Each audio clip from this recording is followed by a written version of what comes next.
My name is Stella. I'm 36 years old, and on an early summer Sunday evening in Santa Barbara, I realized I was no longer part of the Hayes family.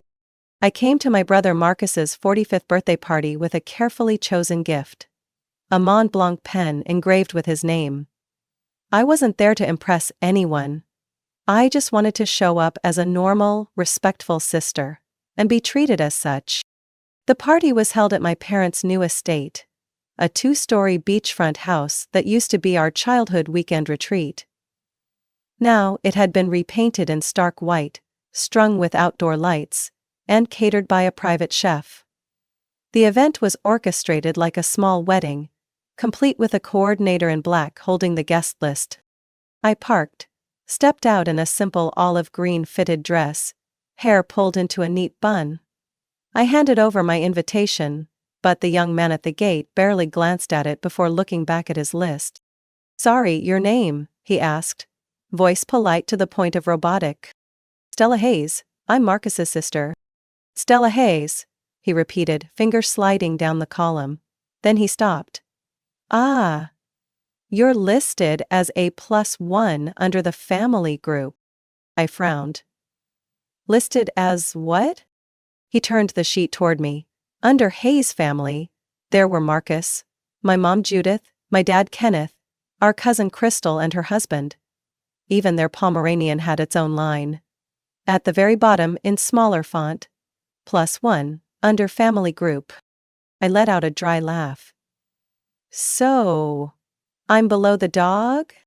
He said nothing. I pinned the guest badge to my chest and walked through the gate like a stranger. Classical music mingled with lavender-scented candles. The backyard was tented, carpeted with artificial grass, and the tables were arranged in a neat U-shape. I glanced around. A few people gave me brief looks, then quickly turned away. No one in the family came to greet me. I found my table, number 9, tucked against the fence near the portable kitchen. My chair was slightly crooked, the napkin hastily folded like someone had tossed it there. The water glass had lipstick on the rim. I stood still for a moment, something heavy settling in my chest. Marcus stood at the center, tall, polished in a sharp designer suit. His wife Bianca stood beside him, wrapped in a tight red dress tailored for the occasion. Judith clung to the arm of a man I didn't recognize, her face beaming like she was hosting a press conference. My father sipped his scotch, completely at ease. No one looked at me. No one said my name. When the event coordinator called the original members of the Hayes family for a group photo, I stayed seated, pretending to check my phone. But I watched them line up, posing carefully. No one asked where I was. Not one glance searched the room for me. I swallowed the rising sting in my throat. In that moment, it was painfully clear. I no longer belonged here. They hadn't thrown me out. They had erased me. No words, no argument, just a guest list and one quiet line of fine print had done the rest. I didn't leave the party. But from that moment on, I began to leave the family. From the inside out. The main event began at 6:30 p.m. Just as the sun slipped behind the western hills of Santa Barbara, leaving the sky a soft amber glow, like wine swirling in a glass. I was seated at table 9 when the stage lights dimmed, the jazz music faded, and the MC's voice rang through the microphone. "Please welcome to the stage, Stella Hayes." I looked up, startled. No one had told me anything, no heads up, no instructions. I hadn't prepared a word. All I felt were dozens of eyes turning toward me. A few scattered claps followed, the kind people give when they expect a performance. I stood, adjusted my dress, and made my way onto the small stage set up in the backyard. The spotlight swept across my face, hot and blinding, just like my mother Judith's gaze from the front row, seated beside Marcus and Bianca.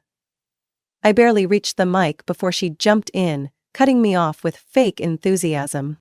"Before Stella shares a few words, I'd love to tell you all something special." She turned to the crowd, smiling like she was hosting a talk show. You know, the best gifts don't come in boxes, they come from the heart. Light laughter rippled through the guests. I held my breath. Judith continued, glancing quickly at me before settling her eyes on Bianca. Bianca and Marcus have only been married 2 months. They're starting their life together. And Stella, our dear Stella, owns the loveliest condo in Santa Monica. 2 bedrooms, ocean view balcony, beautifully furnished. Perfect for a young couple. My chest tightened. And Stella told me, she went on, that if Marcus and Bianca needed a place to begin, she'd gladly give them the condo. Isn't that right, sweetheart? A gasp moved through the crowd. Someone whistled. Another raised a glass. I froze. No, I never said that. I never offered to give away the home I'd bought after 10 years of saving and working 2 jobs. I turned to my mother. I never said that. She didn't blink. Come on, Stella, don't be shy, you've always been generous. I looked at Marcus. His head was down. Bianca squeezed his hand, lips tight, suppressing a smile. That condo is mine, I said calmly, no microphone needed. My voice carried anyway. No one discussed this with me. This is not a gift. Silence spread like a spilled drink. A few guests discreetly lifted their phones. Judith blinked slowly, her smile faltering into something rigid. You're making a scene, Stella. This was just a lovely gesture. Families support each other. I stepped back from the mic. Call it what it is, Mother. This is manipulation. It's public humiliation. No one came to my defense. No one stood up. Just silence. The suffocating kind, from people who came to watch a free tragedy. I left the stage, not in a rush, not panicked. As I walked past the head table, Marcus pretended to focus on his embroidered napkin. Judith stood frozen, gripping her champagne flute so hard her knuckles went white. I moved quickly past the satin-covered tables, forcing my steps to stay steady. The scent of grilled meat and red wine mixed with lavender from the oil diffusers, but all I could sense was blood. Not yet visible. But my body already knew. I had just reached the dessert buffet when a low, sharp voice cut through the air behind me. You humiliated me in front of everyone. I turned. My father, Kenneth, stood 3 paces away. Eyes bloodshot, jaw twitching with rage, half-cell wineglass still in hand. He didn't yell. He didn't make a scene. His voice was low and cold, sharp enough to slice skin. I took half a step back. I didn't do anything wrong. They ambushed me, I just… Crut. It wasn't a slap. It was the sound of glass hitting bone. I didn't have time to react. The wineglass in his hand shattered against my temple. Half of it hit the grass. The other half left a gash above my cheekbone. Someone gasped. Silverware clattered to the ground. I staggered, clutching my head. My ears rang. Shapes moved around me, blurry, spinning. No one stepped forward, no one reached out. Only phones lifted. Pale camera flashes lit the darkness. Judith rushed in from across the yard, not to check on me, but to hiss at Kenneth. Are you crazy? People are filming. He stared me down, voice shaking with fury. You betrayed your blood. You're no longer part of this family. Warm blood dripped from my face, soaking into my dress. A man in a blue suit murmured. Someone should call 911. No one did. Marcus stood frozen, gripping his whiskey, eyes fixed on the ground.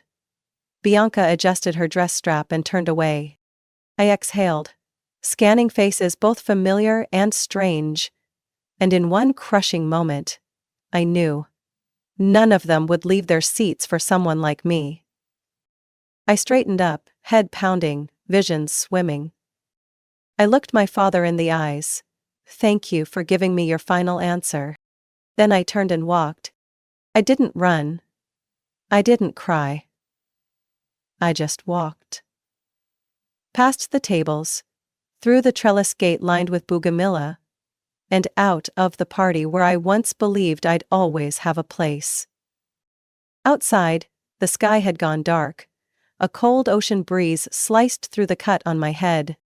I called an Uber with my free hand, blood still trailing down my face, like a punctuation mark on a sentence I never agreed to write. The driver hesitated when he saw me. I said only one sentence. I was assaulted, at a party, by my family. He didn't ask another question. At Cottage Hospital's ER, I filled out my own forms, pressing gauze to my wound as the nurse took my information. "Is anyone here with you?" she asked, her voice like silk thread. I looked her in the eye. No one. She didn't look surprised. Just nodded, like she'd seen it far too many times. I lay still under the fluorescent lights, pain pulsing with every heartbeat. And I realized, they didn't just want my condo. They wanted to steal my voice, my dignity, and my existence, right there, under the spotlight, in front of everyone. 3 days after the attack at the party, the wound on my head had taken 7 stitches.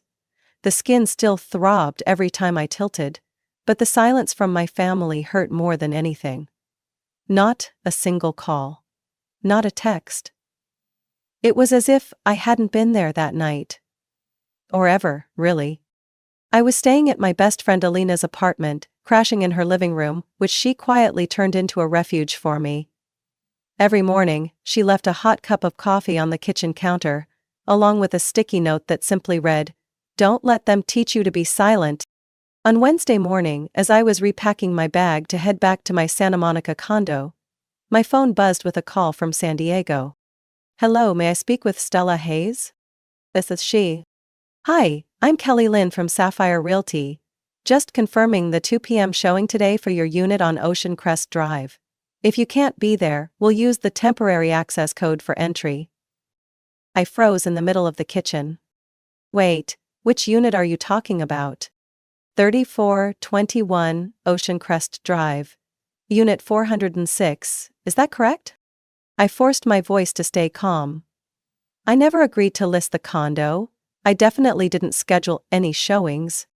There was a pause on the other end. "Fine. I see. Well, according to the system, the listing was created 3 days ago, under co-ownership with a Kenneth Hayes. The uploaded documents include a digital signature that matches an ID on file." I felt like someone had poured a bucket of ice down my spine. They had accessed my information and were trying to legally steal my home. I hung up and immediately called my attorney, Brendan Miller, who had handled my condo purchase 2 years ago. "Stella, do you still have your original deed and transfer documents?" "Yes, hard copy and scanned." "But there's something serious, Brendan. They've listed my condo, and I never gave consent." He took a breath. "Do you suspect someone in your family took a spare key?" Then it clicked. A week before the party, during lunch at my parents' house in Newport Beach, my dad had carried my purse out to the car by mistake. When I asked, he shrugged it off. "Thought it was your mom's. They looked the same." I had laughed. Never thought twice. But now, every piece fit together. "I think he took my spare key then." Brandon was quiet for a beat. Then, "Meet me at your condo in an hour. Bring everything." I got there first. There were fresh scratches around the lock. Small, but new. As if someone unfamiliar had tried using a key. Brandon called a locksmith on the spot. As the man dismantled the lock, I stood beside the door, gripping my documents, lips trembling with fury. "I can't believe they went this far," I whispered. "They hit me, erased me from every photo. And now, they're trying to sell my home?" Brandon didn't look at me, but his voice was steady. "They're not the first to try something like this. But they'll be the last to do it to you." Once the locks were changed, and a deadbolt added, I sat down on the hardwood floor, staring at the walls. The picture frame still hung. The scent of cedarwood candles still lingered. But it didn't feel like mine anymore. This wasn't just my safe space now. It was the battlefield. I looked at the front door, square and silent.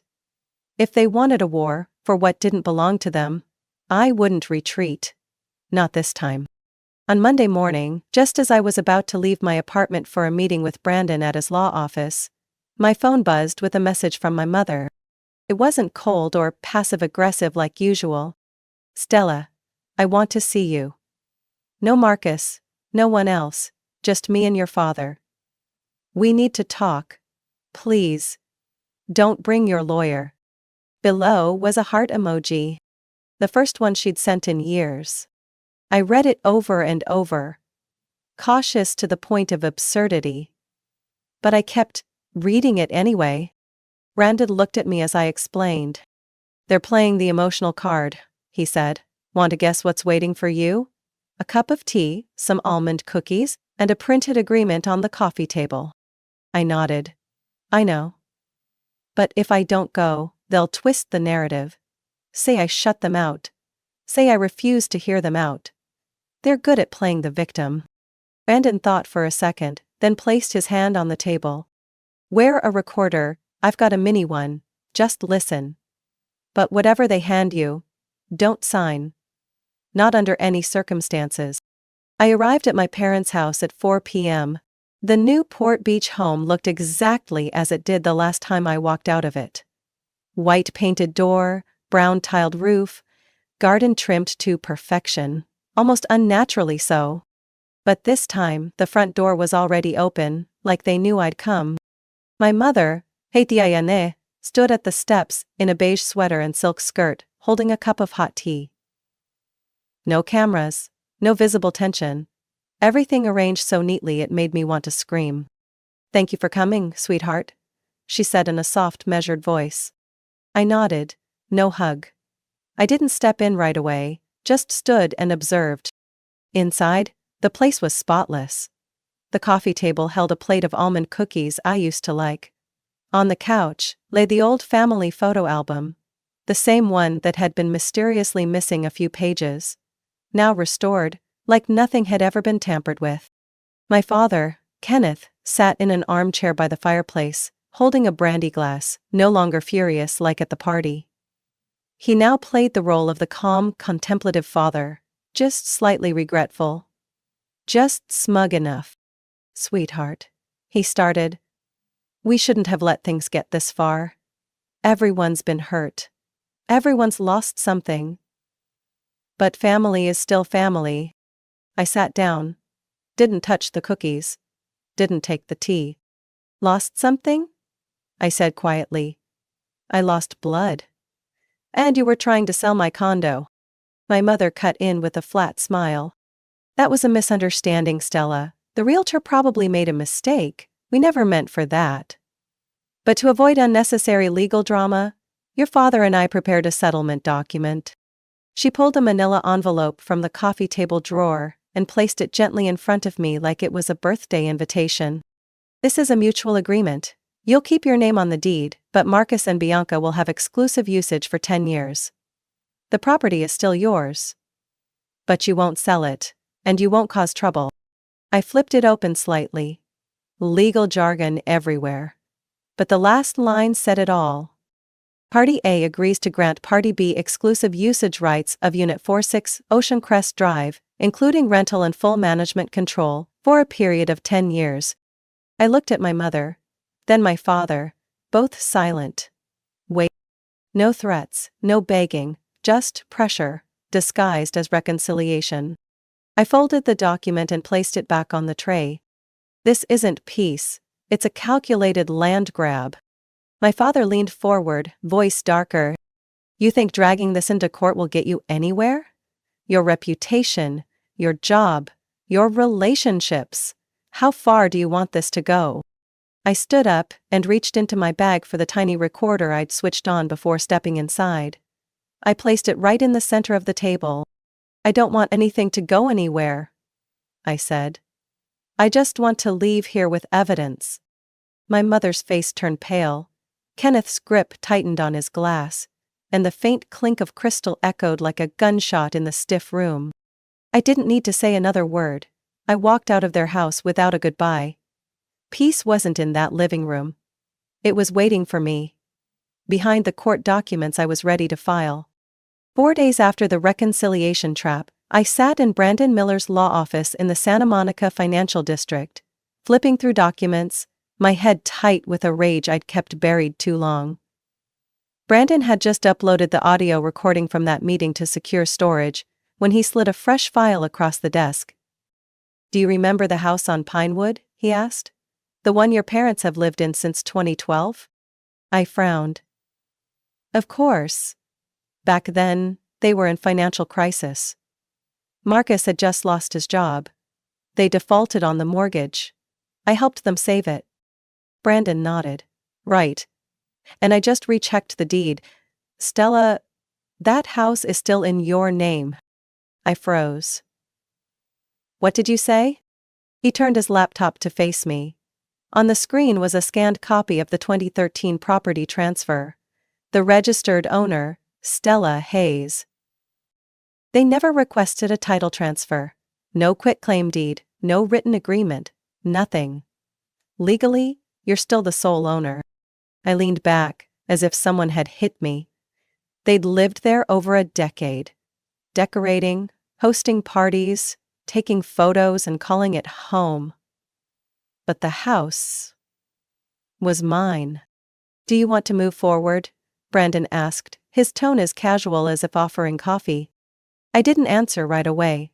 I stared out the window, where sunlight bounced sharply off the glass towers. I thought about the glass to my face, the condo nearly stolen, the agreement, wrapped in almond cookies and fake smiles. "File it, as fast as you can." Brandon nodded. "I'll file for unlawful occupancy within 48 hours, no notice needed." That Saturday morning, I received a text from his office. "The court approved.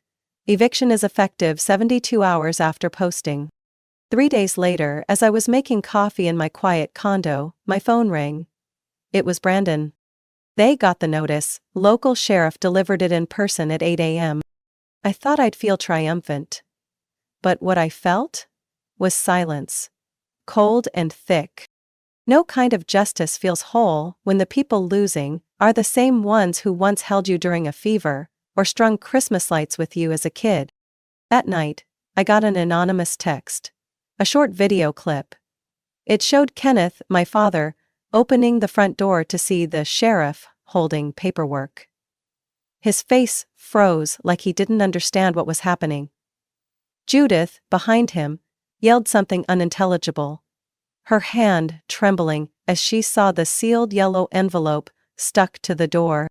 I didn't rewind, I didn't save it. I watched it once, just enough to know justice had arrived, without slamming fists or shouting voices. The next morning, Brandon sent a photo. The Hayes nameplate had been removed from the gate.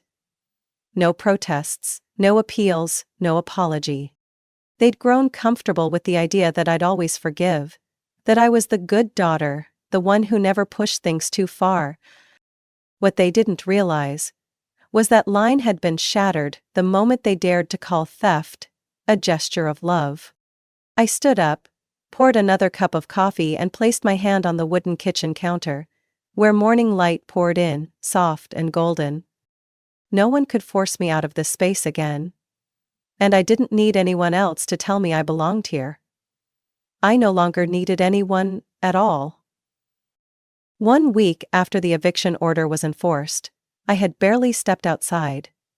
Not out of fear, but because, for the first time in years of playing the resilient daughter, I was finally allowed to exist in a silence no one could breach. On Saturday evening, as I reorganized my bookshelf, my phone buzzed with a message from someone I never expected. Bianca Hayes, Marcus's wife. We were never close.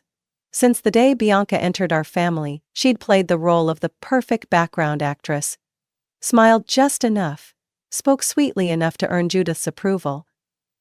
But that night, she sent a blunt text. "I think you need to see this." Attached was a photo of a dark brown leather album placed on the edge of a dining table. I recognized it immediately. The family legacy album. The one my mother guarded like a relic, brought out only for Thanksgiving or Christmas. I replied, "Which album? Why should I see it?" Bianca didn't answer. She simply sent a series of photos. Page 2. Raucous, age 2 on a rocking horse. Page 2. Marcus and Judith in the garden, 1992. Page 3. Kenneth holding Marcus during a trip to Colorado. And so on. Dozens of photos. Each family moment revolved entirely around Marcus. There was no sign of me. Not even a sliver of a sleeve, a corner of my dress, or the back of my head passing through the frame. I clenched my phone, my chest went cold. I wasn't someone who needed to be the center of attention. But I had been there. I remembered. I was the girl with glasses, always standing beside Marcus at Christmas parties. The one who baked cookies with Mom during Lunar New Year. Her so-called stress relief days. The one who cradled our new puppy Dobby the day he came home. My type. When did my mother erase me? Bianca replied after a few minutes. Yes. I'm not sure. But there are signs. She sent another image. A close-up of a page. A subtle distortion in the background, like something had once been pasted and then peeled off. A corner still had dried adhesive. I couldn't count how many times I'd cried over their cruelty. But this time, I didn't cry. I sat still for a long while. Then a memory hit me like a rewound tape. My 11th birthday. I was in a yellow floral dress, sitting between Marcus and Grandma. That photo had hung in our living room for 2 years. But after I left for college, it disappeared. Mom once said, the frame broke. It wasn't the frame. I stood, pulled out the storage bin from under my bed, the one where I kept old photos. Nestled between old birthday cards and my high school yearbook, I found a copy of the album my mom had given me when I turned 18. I flipped to page 5. The same photo Bianca had sent. And there I was, in the far left corner, reaching for a plate of cookies. They hadn't just erased me from the present. They had tried to erase me from the past. I sat there. Something heavy crushing my chest. It wasn't forgetfulness. It was a decision. I messaged Bianca again. Why are you showing me this? She responded with one sentence. Because I think you should know they're rewriting history. I set my phone down, opened my laptop. I created a new folder, The Truth. I scanned every photo I had, every original deed, every audio recording from the reconciliation excerpts from the eviction order, and every image Bianca sent me. I didn't know what I'd do with it yet. But I knew one thing. If they were set on erasing me from memory, I'd leave the truth somewhere they could never delete it. I woke up on a quiet Sunday morning, just as sunlight began peeking over the rooftops. The soft gold filtered through the curtains and spilled across the hardwood floor.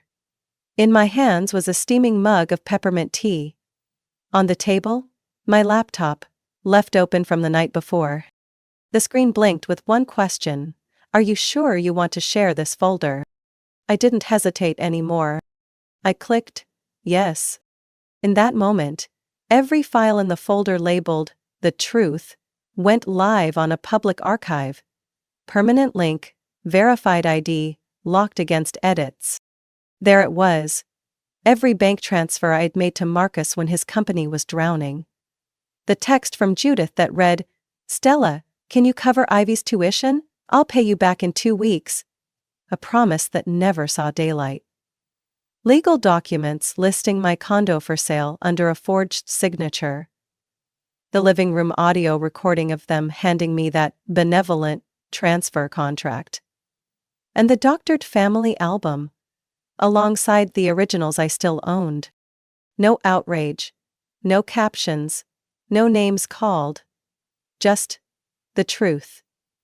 Raw, undeniable. I didn't title the folder with Marcus or Judith's name. I didn't call them Mom or Dad. I didn't craft a viral post. I left one line. For anyone whose voice was smothered by family, this is how I got mine back. Notifications came fast. Messages. Emails. invitations from small podcasts that shared real stories. I declined them all. I didn't do this to become a symbol. I did it to end the story myself. Marcus messaged me twice. First, Stella, this is damaging my company. Are you trying to destroy me? Then colder. Congrats, you tore down your whole family just to play the victim. I didn't reply. 3 days later, Judith left a nearly 2-minute voicemail. She opened with a trembling apology, slipped into accusations, then circled back to how she sacrificed so much for me as a child. Her voice was hoarse. But the only part that lingered was the ending. And if you still have any heart left, take it down, enough already. I closed my eyes, took a long, slow breath. Then I deleted the message. No save, no reply. I didn't need their acknowledgement. I didn't need anyone's forgiveness. That afternoon I stopped by the local nursery. Ty bought a small lavender pot and a fig tree in a soft glazed ceramic planter. I placed the fig by my window, where the light could drench it daily. Not for feng shui. I just liked how it grew. Upright, steady, needing no one's support. That evening I made dinner with Alina. Lemon garlic linguine with freshly shaved parmesan, fine as snow. We played soft jazz, talked about books, a new documentary, whether to grow thyme or basil on the balcony. I had never felt so allowed to exist. After dinner, I sat alone under the kitchen's amber light. I glanced at the dining table. The one where I used to fold napkins into perfect triangles during holidays, hoping for my mother's approval. An approval that never came, but now, no one got to define me through silence. I didn't forgive. But I didn't hate. I just no longer let them reach me. Not with words, not with tears, not with empty promises. My name is Stella Hayes, and I have returned, not as the obedient daughter, not as the quiet burden bearer. I returned, with the full truth, and no one will ever take it from me again. Stella's story is a powerful reminder that sometimes family is the first place where our voice and worth are stripped away.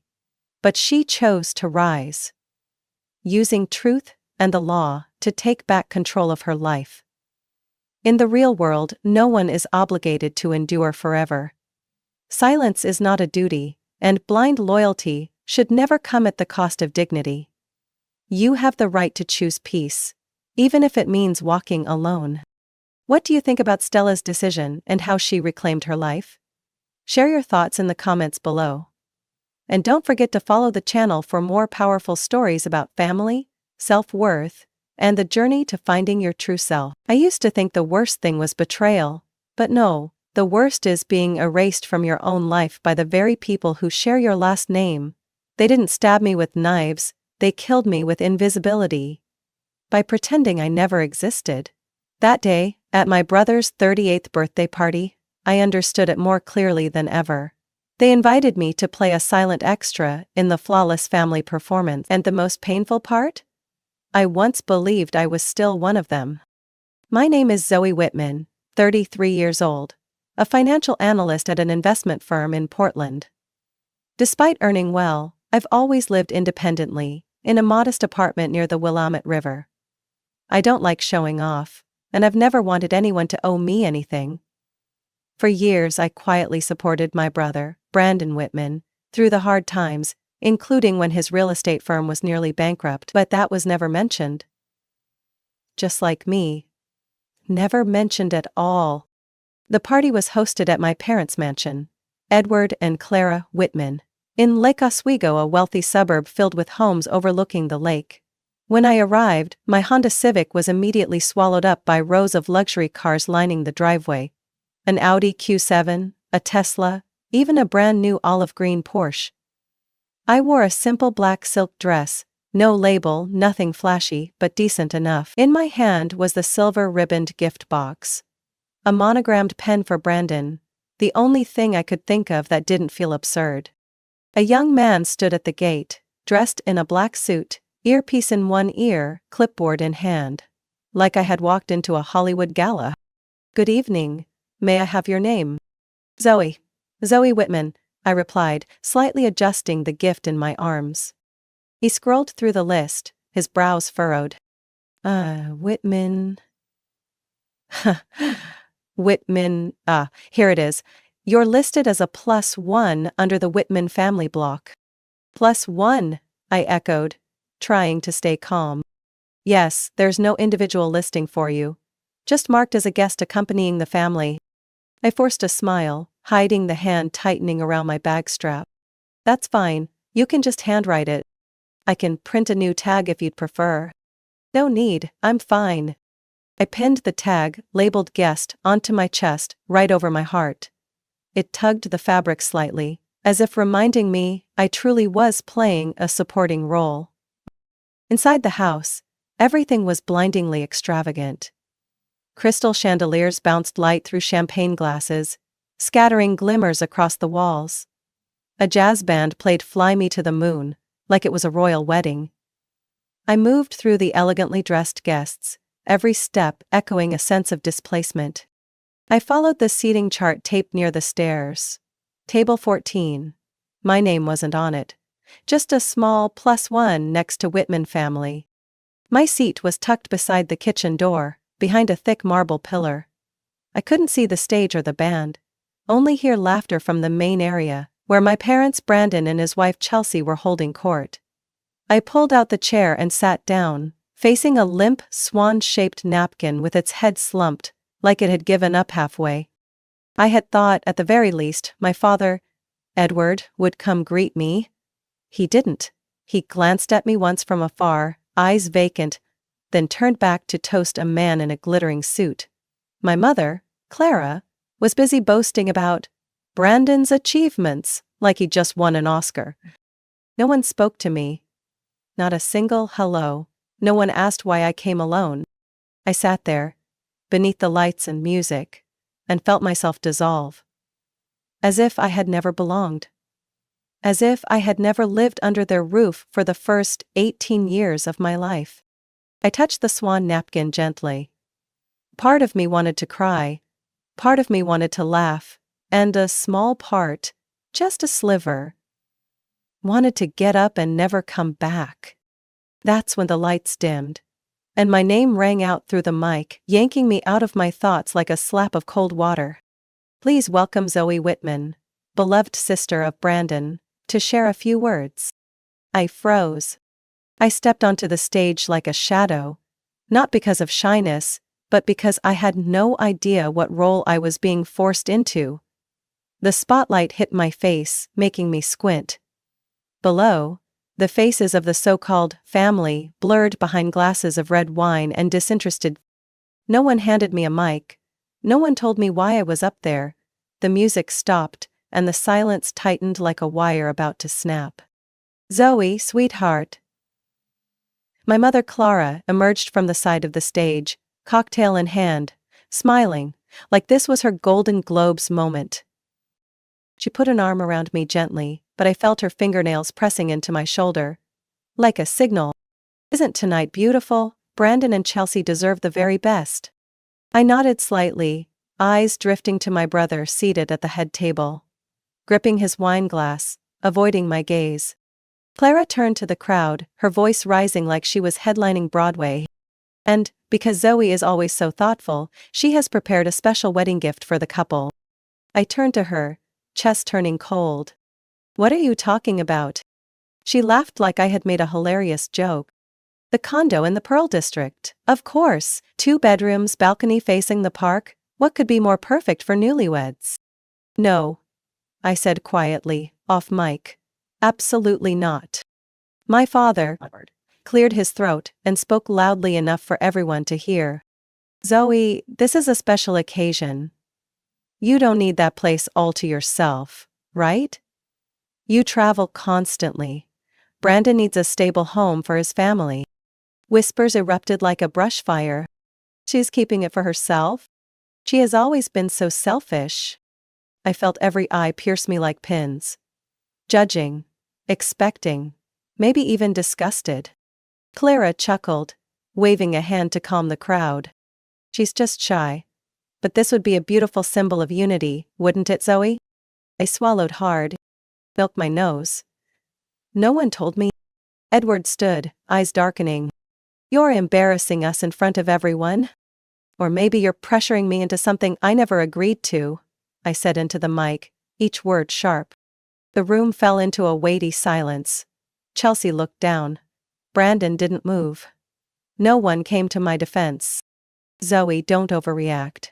Clara's voice was soft but her eyes were ice. It's just a small gesture. I shuddered. Not from the cold, but because I finally saw their true nature. Not as people who misunderstood me, but as people who never once believed I had the right to choose. I turned back to the microphone. I do not agree. The words rang out clearly, steady and firm. The room froze. Then came the rustling, a few awkward coughs, and murmurs spreading like a storm. Clara stepped forward, still smiling, but her hand gripped my arm. You're making everyone uncomfortable? I pulled her hand away. If someone feels uncomfortable because I won't give away my own home, then I have nothing to say to them. Edward shouted. All pretense gone. You owe us so much. Your mother sacrificed her entire life raising you, and this is how you repay us? I stared straight at him, my heart pounding. I paid off every loan Brandon ever took.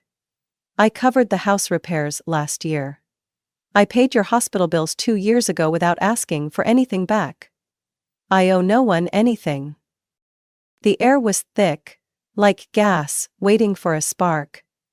I took a deep breath, not to calm myself, but to keep from breaking down. Not because of them, but because of myself. The fool who thought today would be a celebration.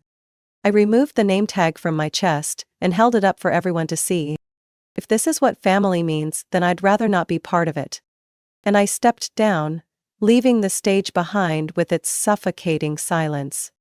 I walked past the tables, past Brandon, who still hadn't looked up, past Chelsea, who stared at me like I had done something vile.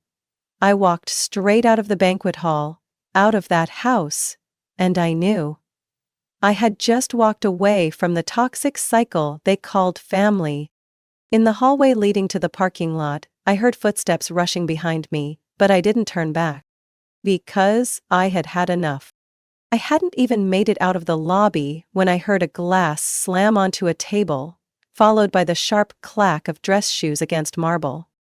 Before I could turn around, a crushing force slammed into my temple like a hammer.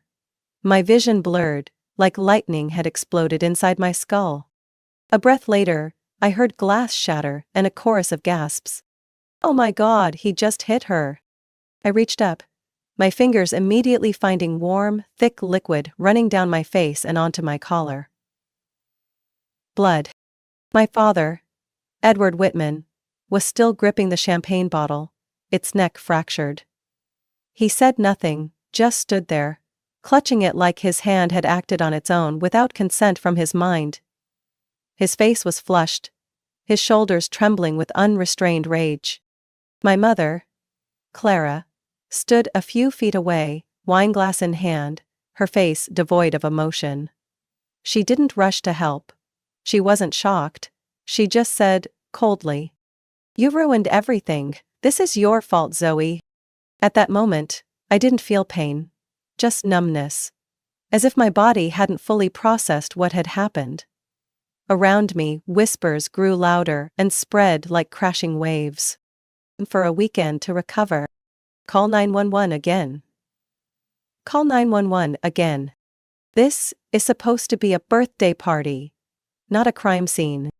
I scanned the room, searching for a familiar face, someone sane enough to pull me out of this nightmare. Brandon, my brother, was seated close by, staring into his plate, swirling his wine as if it held the secrets of the universe. Brandon!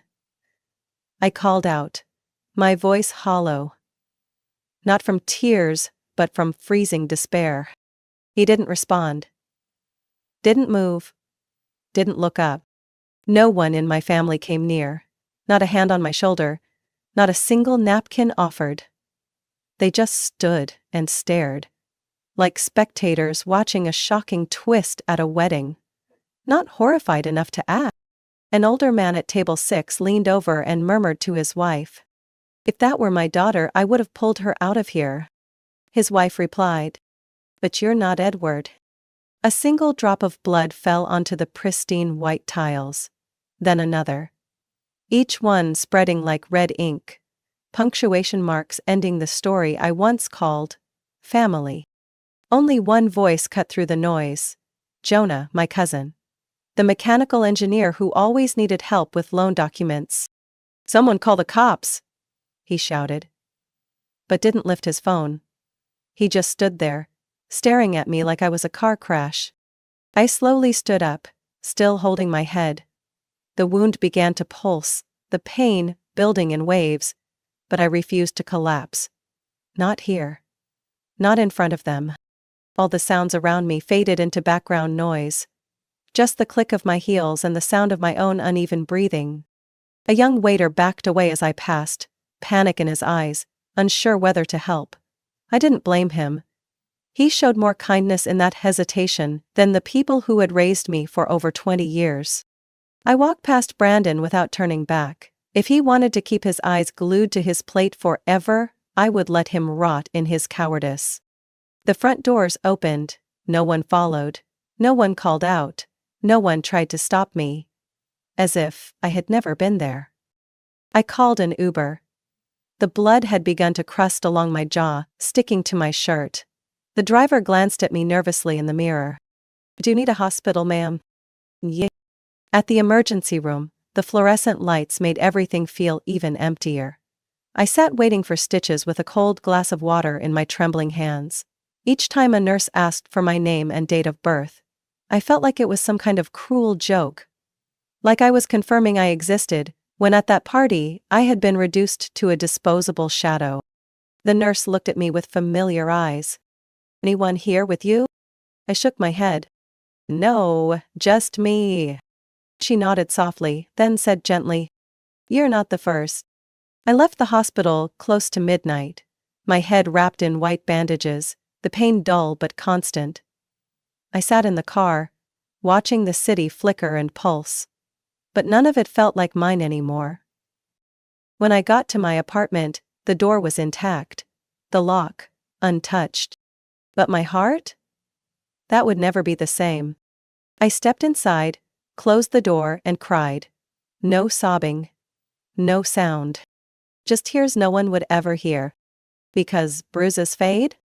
But the moment they chose to hurt me in front of the world, that was the end.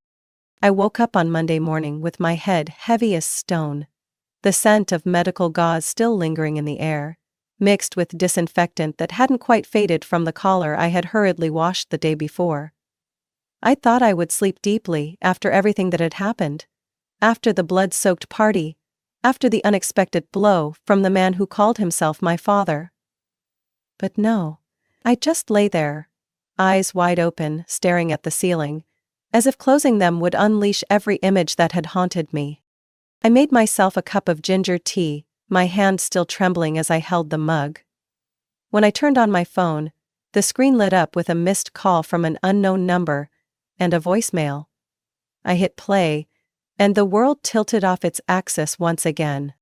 "Hi, this is Karen from Cascade Realty, just calling to confirm today's showing at 2 o'clock for the Pearl Street condo listed under Ms. Whitman. If you have any special requests, feel free to let us know, or use the lockbox as indicated." I froze. Pearl Street. The condo I currently live in. I had never contacted anyone to list it for sale, let alone authorized a showing. I called back immediately. "Hello, Karen. This is Zoe Whitman, the owner of that condo. I never scheduled any showings." There was a pause, followed by the sound of papers rustling. "Oh, that's strange. According to our system, the listing is under your name, but it also lists a cosigner, Edward Whitman. Is he a relative?" My heart clenched. "He's my father," I replied, each word heavy as granite. "And I never authorized him to do anything. How did they get access to the key?" Karen hesitated. "It says, The key was in a lockbox, attached to the door, with the code entered from the same phone that created the listing.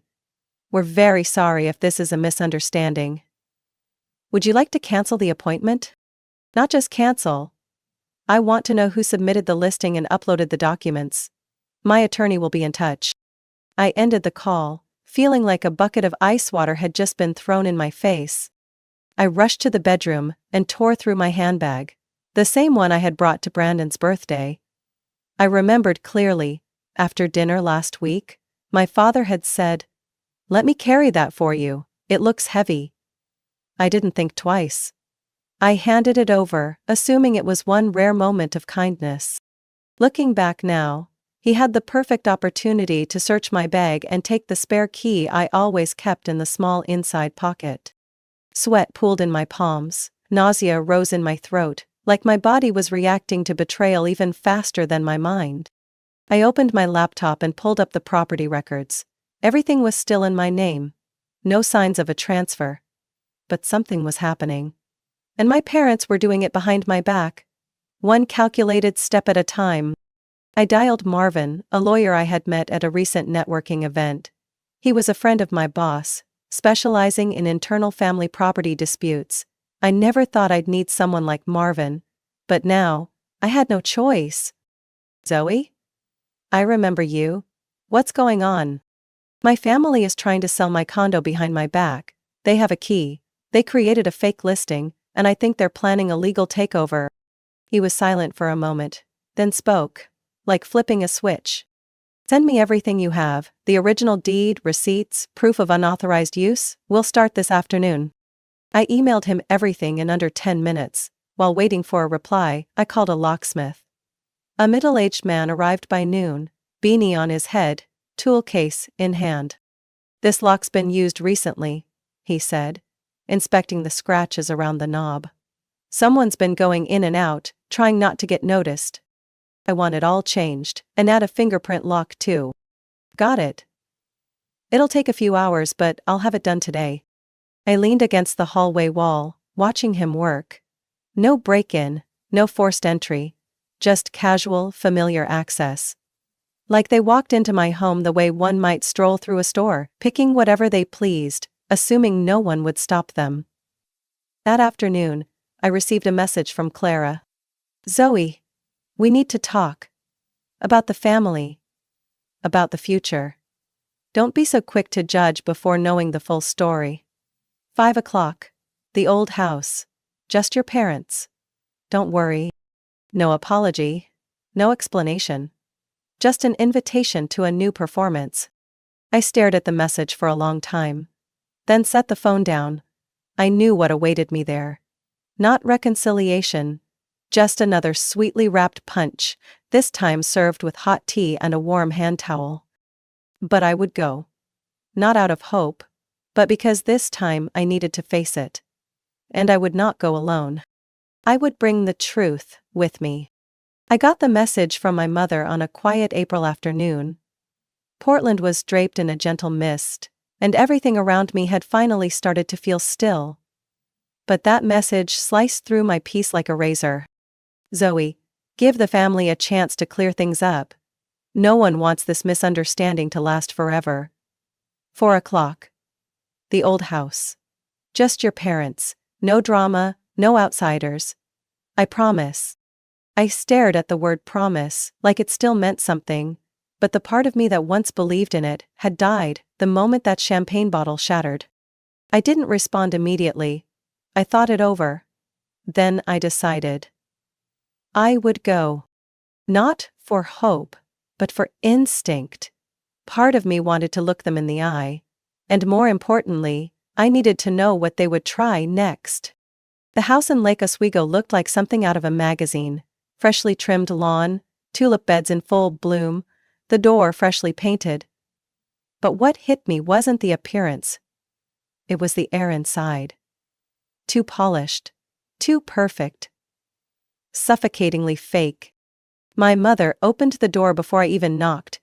She wore a pale blue knit dress. Hair softly curled. Makeup light. Like, this was tea with an old friend. not the aftermath of betrayal. Zoe, you came. Yes, I replied evenly. Just the two of you, right? Yes. No one else. I stepped inside. Everything felt staged, like a set built just for me.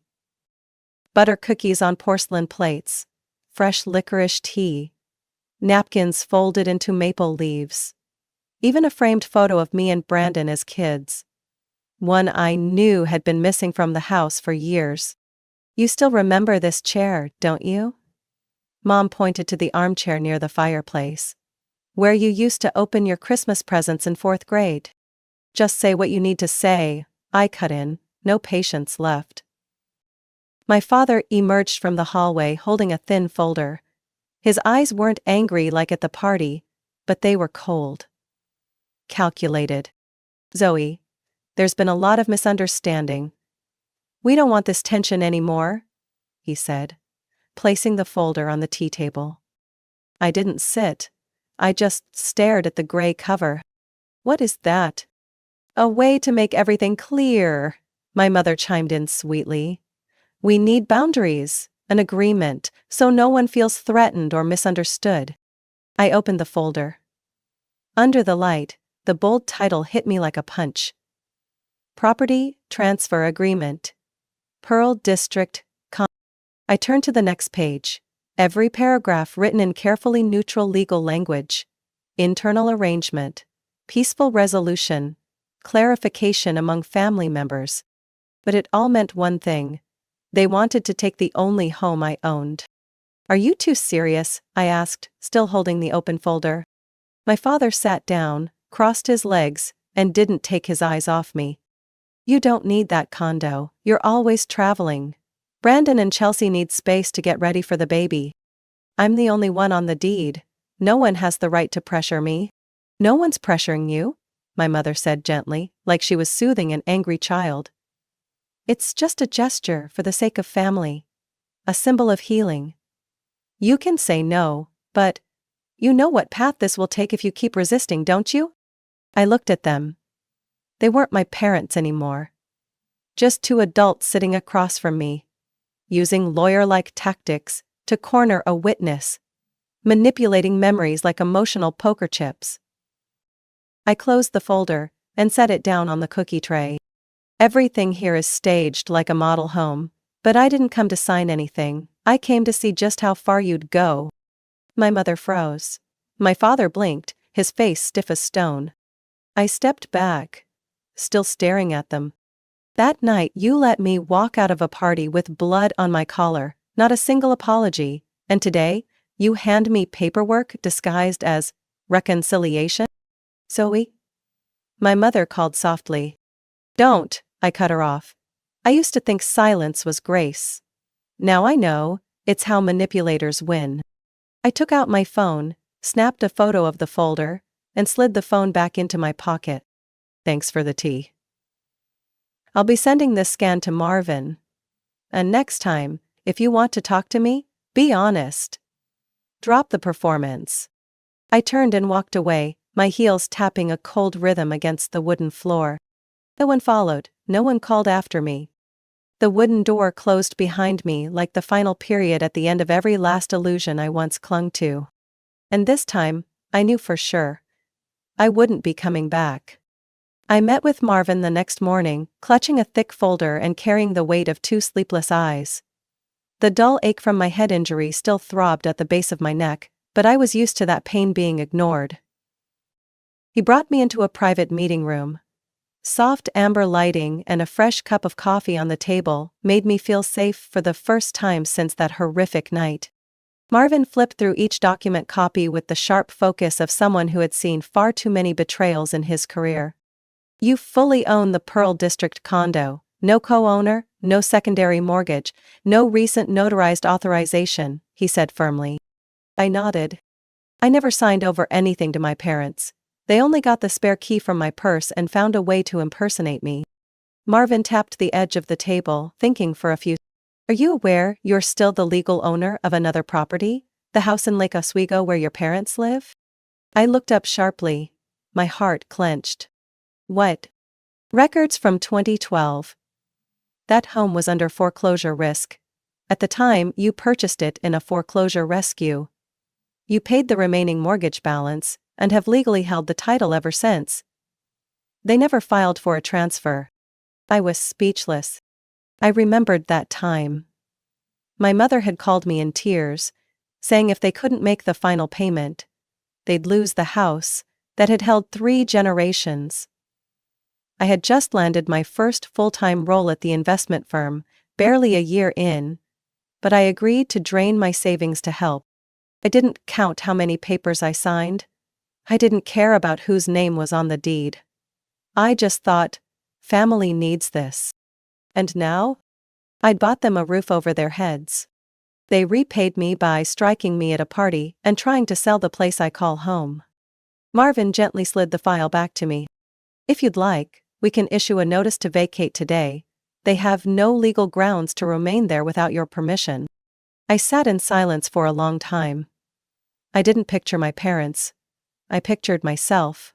25 years old, wearing a frayed collar blouse, standing in a bank, trembling as I signed page after page, thinking I was doing the right thing.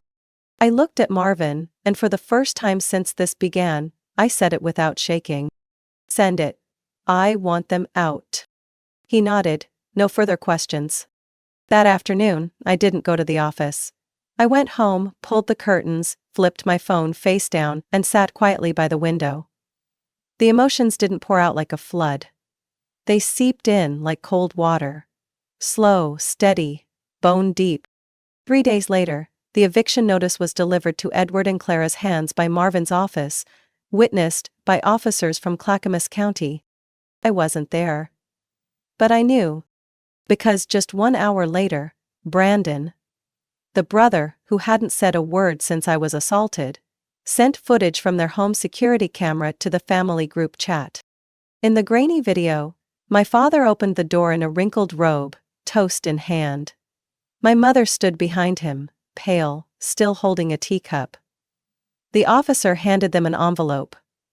She read a few lines, then turned and shouted something at him, her mouth tight, eyes burning. I watched the clip twice, not to enjoy it, but to remember. To remember that when they treated me like a stranger, they never expected I would fight back. That night, I didn't turn on the lights. I didn't play music. I boiled water, poured chamomile tea, and sat in the wooden chair by the table. The same chair I used to offer my mother during her rare visits, if she ever really visited. I thought about how they called me ungrateful, how they painted me as the villain in their version of events. But what I thought about most was how long I had let them do it. Not this time. I opened my laptop, logged into Dropbox, and created a folder called Truth If You Care. I began uploading everything. Bank transfers I sent Brandon 5 years ago, scanned property deeds, emails from my mother asking for help with hospital bills. Even a message from Brandon's wife, telling me not to ruin everything. No captions, no hashtags, no excuses. Just evidence. I sent the link to the extended family chat. The same people who once asked, "How could you be so disrespectful?" The same ones who shared doctored videos of me screaming about money? Then, I turned off my phone. By the time morning sunlight poured through the windows, my condo was still. No waiting. No hoping someone would message, "Sorry I stayed silent." And I knew I was starting the part of life that no longer included them. But this time, I was in the driver's seat. I knew something was wrong when I turned on my phone the next morning and saw over 60 unread messages. Most were from people I hadn't spoken to in years, old college friends, former coworkers, distant relatives. The first message hit me like a punch to the chest. "Zoe, what happened? Did you really say that at Brendan's birthday party?"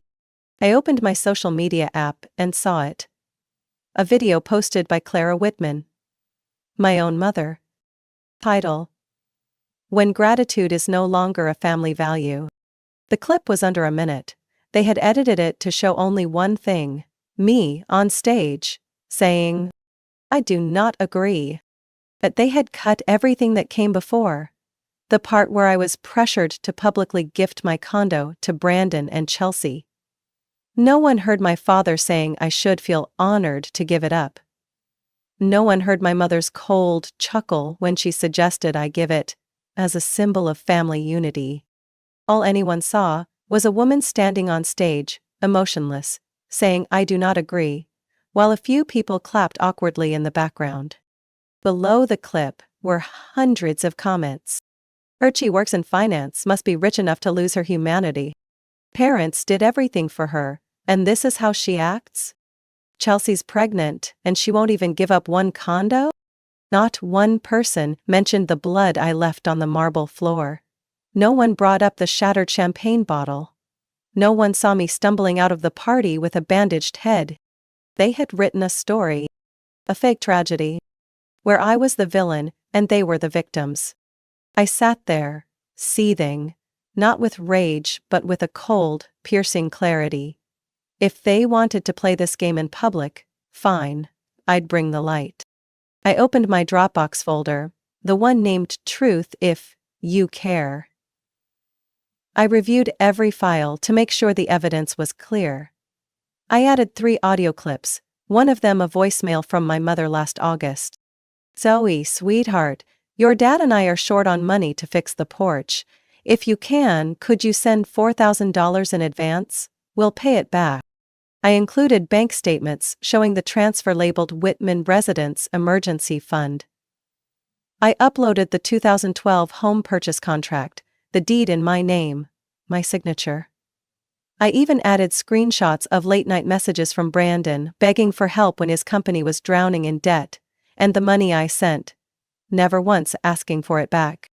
Finally, I uploaded a photo of the bruise still visible on my temple, the blood-stained dress from that night, and the hospital report confirming trauma from blunt force impact to the head. Then I wrote a simple post on my barely used personal account. Title: Not everyone who shares your name deserves to be called family. I wasn't planning to speak out. I didn't want to air private matters online. But when you are physically assaulted, slandered, and falsely portrayed to destroy your character, you no longer owe silence. This is the full story. This is the proof. No narration, no edits, no performance.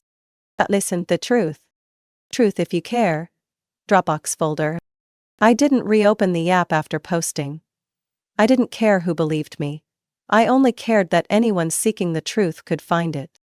3 hours later, a message from Amina, my best friend, appeared on my screen. I read everything. They should be ashamed. You did the right thing. Next came a text from my cousin Meryl in Seattle. Your parents sent that video to the family group chat. But now everyone's sharing your folder instead. Trust me, that clip's done for. A few of the same relatives who had mocked me in that chat sent private apologies. None of them dared to say anything publicly. I didn't reply. I didn't need apologies born from embarrassment. I wanted justice. Something my family never gave me. That night, I played jazz, lit a candle in the kitchen, and for the first time in years had dinner alone without feeling lonely. I watched the candlelight shimmer across the oak table as I flipped through pages of an old notebook. Ones where I had once planned Brandon's financial rescue. Where I drafted ways to help Chelsea return to school. Everything I'd done for them wasn't erased. They had just discarded it. But the truth can't be thrown away. And now it was out there, burning with a light they couldn't put out. 3 days after the eviction notice, I returned to the Lake Oswego house. This time, not as the humiliated daughter forced to flee, but as the legal owner, reclaiming a home I had once given away, unconditionally. A moving truck was already parked out front. Workers in Navy uniforms carried boxes from the garage like they'd done it 1,000 times. They didn't ask who I was, they just nodded and kept moving. No words were needed. The paperwork had already spoken. Edward and Clara had moved out the day before, according to Marvin's report. No one knew where they went. And I didn't care. They might call this betrayal. I called it consequence. I stepped across the threshold, unlocking the front door with the same key I'd held for 11 years. The one I used to come home during the holidays, to take care of Mom after surgery, to ask Dad for advice on my first investment deal. Now I unlocked it, like opening the door to a dead house. No photos on the walls. No cinnamon morning candles burning. Just stale air, drained of memory. I walked into the kitchen, the heart of every family celebration. The place I once baked pumpkin pies every Thanksgiving, even though no one touched them. On the table sat a beige envelope. Just my name, Zoe. No greeting, no apology. A show signature. Just one line. Printed in cold Arial font. This house was never yours. I didn't laugh. I didn't hurt anymore. I folded the paper in half, slipped it into my coat pocket, and turned toward the stairs. Opening the small wooden cupboard beneath the staircase, the one my mother used for old tablecloths, I found a dusty shoebox with no label. I opened it. Inside was a photo of me at 8 years old, missing teeth, lopsided braids, proudly holding up a small District Science Award trophy for my homemade volcano model. Alone.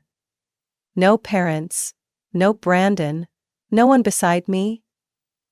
It had never appeared in any of the albums my mother proudly displayed. Beneath the photo was a swan-shaped napkin, slightly wrinkled, its edge still stained with dried red wine. It was the same one, the napkin I had quietly folded during Brandon's party, sitting alone at the table by the kitchen, unacknowledged, labeled as a +1. I didn't know why they kept it. Maybe someone stuffed it into a pocket without thinking. Maybe my mother meant to throw it away and forgot, but it was still here. And it was mine. I closed the box, held it to my chest for a few seconds, then left the house. I didn't lock the door behind me, not out of carelessness, but because there was nothing left inside worth keeping. By the time I got back to my Pearl District condo, dusk had settled. The last light of March smeared across the window like watered-down paint on a mirror. I placed the box on the dining table, poured a glass of red wine, and set the swan napkin in the center. It wasn't crisp like the day I folded it. The fabric had softened, the creases dulled. But it was still a swan.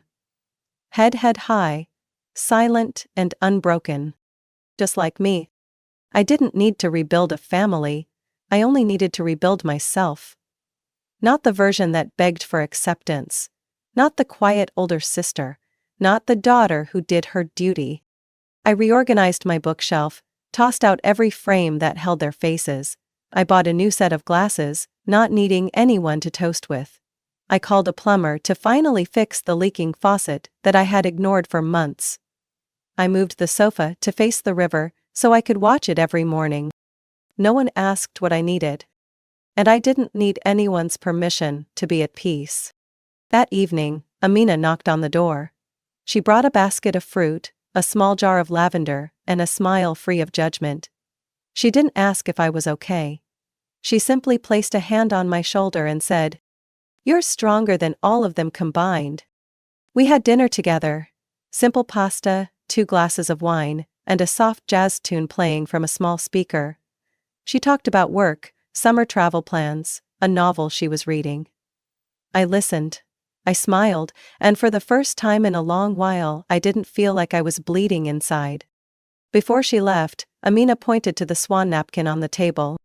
"Keep that one. It's part of your history, but now, you'll fold something new for your future." I nodded.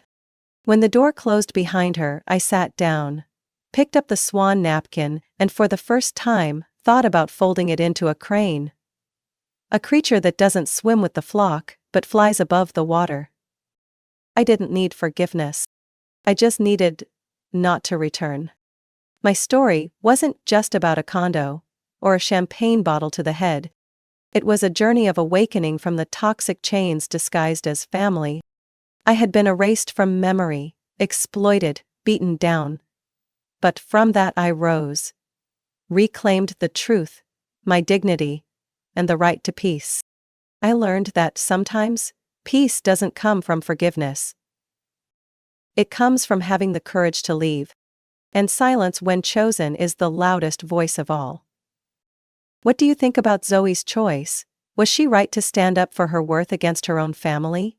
Share your thoughts below and don't forget to follow the channel for more powerful family stories. No one ever thought a holiday like Thanksgiving could become a turning point in my life. But I still remember every minute, every second of that afternoon. The smell of garlic butter from the turkey lingering in the air, and the dining table perfectly arranged like it was awaiting some grand ceremony. I had waited for that moment for weeks, longing to sit beside my mother and sister, longing to see what remained of our family, even just for a few short hours, something like what I used to know, what I once believed still existed. But my name is Elizabeth Harding and I'm 38 years old. I'm the head of the pharmacology department at a major hospital in northern Seattle. The job demands absolute precision, sharp attention to vital signs and an ability to endure pressure that many others can't handle. But I love it. I love knowing I'm playing a part in someone's survival, even if it's just by prescribing the right medication. I don't have children. I'm not married. My life revolves around my job, a small apartment in Queen Anne, and a few medical books I read when I'm worn out. But I've never seen that as a loss. Because for me, there was still my mother, Donna, and my younger sister, Rachel. The only two people who ever made me feel I wasn't alone in this world. This year was the first in 3 years that we had all agreed to bring back Thanksgiving dinner at my place. Rachel's usually busy with her fashion and lifestyle marketing on Instagram, where she has over 150,000 followers. And my mom often travels or attends community events in town with her new husband, Gordon. A man I've never really been close to. Still, when they both agreed to come to my house for dinner at 6 o'clock, something rare lit up in me. Joy. I started planning the menu on Monday. Mushroom stuffed turkey, mashed potatoes with salted butter, pumpkin tart, and the candied sweet potatoes with marshmallows that Rachel used to love back in high school. I wanted to keep everything traditional. Not because I'm old-fashioned, but because I believed those familiar flavors could bring back something we'd lost in all those years apart. That morning I woke up at 5 to start prepping ingredients, marinate the meat, and double-check the oven temperature. Every detail was meticulously cared for. I used a bronze tablecloth, placed pine-scented candles in the center of the table, and brought out the porcelain dishes my mom had given me for my 30th birthday. I'm not someone who throws a lot of parties, but this time, I wanted to do it right. Nothing flashy, nothing fancy, just a simple, heartfelt, family meal. By 4 p.m., everything was nearly done. I was checking the mushroom stuffing inside the turkey while softly playing a Tchaikovsky symphony, my mom's favorite classical music. In my head, I pictured Rachel walking in, scrunching her nose but eventually smiling at the smell of fresh-baked pie. My mom would praise, "You got the turkey perfectly crispy," and I'd smile, pretending to be modest but glowing inside like a child finally being seen. So when I received a message from my mom at 4:37 p.m., I felt something slip right out of my chest. "Rachel has something come up. I'll be a little late, maybe around 6:30. "Don't worry. I'm really looking forward to dinner with you." No punctuation, no emojis, but enough to make my heart ache. Something came up, with Rachel. Usually meant an unplanned photo shoot, a PR event, or just that she didn't feel like being bothered with family dinner. And Mom never truly held Rachel accountable for that. I've known that for a long time. But I still hoped today would be different. I exhaled deeply, folded my phone shut, and set it down on the table. It was almost 5 o'clock. The last light of the day filtered through the window, catching the melted butter glistening on the golden roast turkey skin. I turned back to the kitchen, adjusted the oven, and drizzled a ginger honey glaze over the roasted carrots. The aroma filled the room, briefly making me forget the sting of disappointment. I could still wait, still hold on to hope. It had been so long since I got to cook a real family meal for the people I loved. I grabbed a bottle of red wine from the shelf, placed it on the table, and opened it in advance. Because no matter what, I still believed that things made with love would eventually be received with sincerity. I didn't know then, it was only the beginning. 6:05 p.m. No one showed up. I watched the wall clock tick silently, mocking my foolish wait. The turkey had been taken out of the oven 15 minutes earlier. Still warm, skin perfectly crisp. The table glowed under candlelight. But around it was only me. I called Mom. No answer. I called Rachel. Still nothing. An uneasy chill started crawling up my spine, like a slow frost through my bones. I tried to stay calm, walked to the table, and straightened the napkins once more, as if doing that would somehow bring the evening back into place. 6:32 p.m., a message came in, from Mom. Rachel and I decided to have dinner at the Wharf restaurant. Donna, wait. Maybe next time. Happy Thanksgiving. I stood frozen. No explanation, no apology, not a hint of remorse. Just a few cold clipped words, like the snow now beginning to fall gently outside on the rooftops. I read the message again and again. Part of me still hoped it was a mistake, a joke, a mix-up. But then, laugh. Not imagined, real, echoing from the living room. I turned sharply, my face drained of color as I saw it, the pantry door I rarely used, slowly creaking open. Rachel jumped out first, phone in hand, laughing hysterically. My mom, Donna, followed behind, holding her stomach as she cackled like she'd just watched the best comedy of her life. God, did you see your face when you read that message? Rachel said, still laughing. So freaking adorable. Surprise, Elizabeth, my mom chimed in. This is the special Thanksgiving episode of Rachel's Trolling Uptight Big Sis series. I stood there. My heart didn't pound, it clenched. My throat tightened so much, I couldn't make a sound. In Rachel's hand, the phone screen was still lit. A tiny red dot blinked. Live. She was streaming. Broadcasting my heartbreak live. In my own home. The viewers are freaking out over your reaction, Rachel shouted, flipping the camera toward me. Totally raw emotion. No one could fake that face. Brilliant. I looked at her. Then at my mom. These two. The ones I once clung to for family. Laughing, trampling over every effort I had made this past week. Mom, I whispered, my voice cracking. You really think this is funny? My mom shrugged. You're being too serious, Elizabeth. It's just a joke. We were going to have dinner with you after. I let out a bitter laugh. You mean after I became a joke for thousands of strangers online?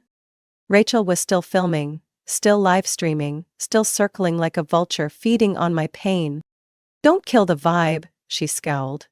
I've got 1,000 viewers watching. Just smile, say Happy Thanksgiving. That's all you need to do. Turn off that live stream, I growled. Right. Now. Don't be so dramatic, Rachel replied, bored. You don't get how the world works anymore, do you? This is content, engagement, a collab opportunity. I'm a human being, I said, looking straight into the camera. Not a prop in your cheap little show. I walked forward, grabbed the phone from Rachel's hand. Her eyes widened, but before she could react, I ended the live stream, deleted the video, and tossed the phone onto the couch. I didn't smash it. I didn't yell. But it was enough that no one dared say another word. Elizabeth, my mom spoke up, no longer as cheerful. You don't have to be so serious, it was just a fun little moment. I looked at her. Really looked. Not in anger. Just a wave of disappointment, rising like a dam breaking inside me. Did you know? I said, voice tight. I woke up at 5 a.m. to prepare every single dish. Every ingredient, every teaspoon of salt was measured, carefully, because I wanted you and Rachel to enjoy the food. Because I thought this was family. Well, we are still family, Rachel cut in, her voice slightly shaky. You're overreacting. No, I said. I'm reacting exactly as I should. I walked over to the dining table, looking at the dishes that had now gone cold. The aroma still lingered in the air, but to me, everything felt dead. I removed my apron, folded it neatly, and placed it on a chair. I can't sit down and eat with you two, not after what just happened. Where are you going? Mom asked, her voice now edged with panic. I opened the door. Cold wind brushed against my face. But it felt better than any fake warmth inside. Anywhere, as long as it's not here. Elizabeth, don't be like that, Mom called after me. Rachel said nothing, her face had gone pale. I turned back one last time. You already had your party with your audience, didn't you? So enjoy it. As for me, I'm going to reclaim my dignity. And I walked away, leaving behind an air colder than the season's first snow. I stood at the doorstep, fingers clenched around my purse strap, but my feet didn't move. Not because I hesitated, but because something inside me was screaming. A part of me that had been silent too long, now suddenly wide awake. I turned, letting my gaze sweep across the living room, the room I had cleaned so thoroughly to welcome family. The bronze tablecloth, the perfectly seasoned turkey, the half-burned pine-scented candles. The room looked like a perfect stage for a cruel setup. I slowly walked to the table. From the edge I picked up the note Mom had left at the door earlier, the lifeless piece of paper that had crushed my chest for nearly an hour. We're eating at the wharf, enjoy your Thanksgiving dinner. Each word cut like a knife. Cold, ruthless, not a trace of care. I stared at the note for a few seconds, then suddenly ripped it in half. The sound of tearing paper echoed like thunder in the quiet living room. I didn't stop, I kept ripping. Tiny pieces scattered across the carpet. My hands shook, but not from weakness. From release. Rachel's jaw dropped, still holding her phone, though she'd stopped recording. Are you insane? She shouted, her face flushing. You just tore up the opening bit I was going to edit for the clip. Do you know how many views I got? I looked at Rachel, eerily calm. You're asking me about view counts? I smirked. And I'm asking if you still have a shred of conscience left. It was just a joke, Elizabeth. Mom jumped in, her tone sharp. You're blowing everything out of proportion. I turned toward her. For a second, I saw myself 10 years ago. A daughter who always nodded, always backed down, always stayed quiet to keep the peace. But that girl died in the sound of their laughter moments ago. Mom, do you know what hurts a person the most? I asked, voice steady but stinging. It's not being hated. It's being turned into a joke by the people they trust the most. My mom fell silent. I waited. I hoped. I cooked every dish like it was the last time I'd eat with you and Rachel, and you used me as a tool for clout on that garbage platform. Rachel rolled her eyes and turned away. You're always so dramatic, you never understood the world I live in. No, Rachel. I stepped closer, locking eyes with my sister. I understand perfectly. Your world is built on clicks, on sponsorships, on going viral. Mine is built on principles, on real emotions, and today, you stomped all over them. I turned, grabbed my coat and purse, headed for the door. Elizabeth, where are you going on a night like this? Stay. Will reheat the food? Mom's voice now sounded panicked. I looked at her one last time. Cold, like the snow outside the window. I'm not a dish, Mom. You can't reheat me after throwing me away. I pulled the door open, the wind howled into the room. If you walk out that door, don't expect me to repost the clip with a positive spin. Rachel shouted from behind. I looked back, one last time. You can keep your clip. I'll keep my dignity. And I walked away. The street was empty. Wind rustled through the bare trees. I walked without knowing where I was headed. But I knew. I had just walked out of a house that no longer felt like home. I never thought I'd have to escape from my own family. But maybe it was necessary. Because some meals are never meant to be eaten again. And some wounds will never heal if we keep staying near the ones who cut them open. I don't know how far I'd gone. My feet were frozen stiff, my face numb from the night wind. The glow of a lit-up storefront ahead made me stop. A 24-hour grocery store. I stepped inside, hands trembling as I wrapped them around a cup of hot cocoa, like it might ease the sting inside me. I opened my phone, scrolled through the missed calls list. 10 from Mom. 4 from Rachel. No texts. No apologies. I cleared them all. Then froze when I saw an old message. Sent 3 days ago. Beth, if you change your mind, come by. We're doing Friendsgiving like every year, still the same old apartment. Mark's here, Julia too, and James is here as well. You know him? The handsome chef. Christine, my college friend. The only one who truly understood that I liked quiet, but always pulled me out of my shell every holiday. I had turned her down, saying, "This year, I'll be with family." I let out a bitter laugh. Family.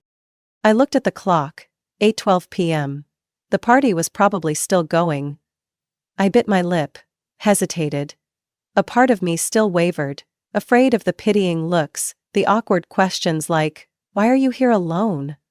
But then I thought, at least they wouldn't turn my pain into public entertainment. I quickly texted, "Christine, if there's still room, can I come?" The message was seen in just 20 seconds. Then a stream of typing bubbles popped up. "OMG, of course, we'd love to have you here, same address." Mark made his pumpkin spice again. "It's as terrible as ever, hurry up." I gripped my cocoa cup, smiling softly. For the first time that evening, I felt a little warmth inside.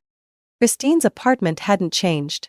Cozy, adorably cluttered, and full of laughter. The moment the door opened, Christine ran out and wrapped me in a hug.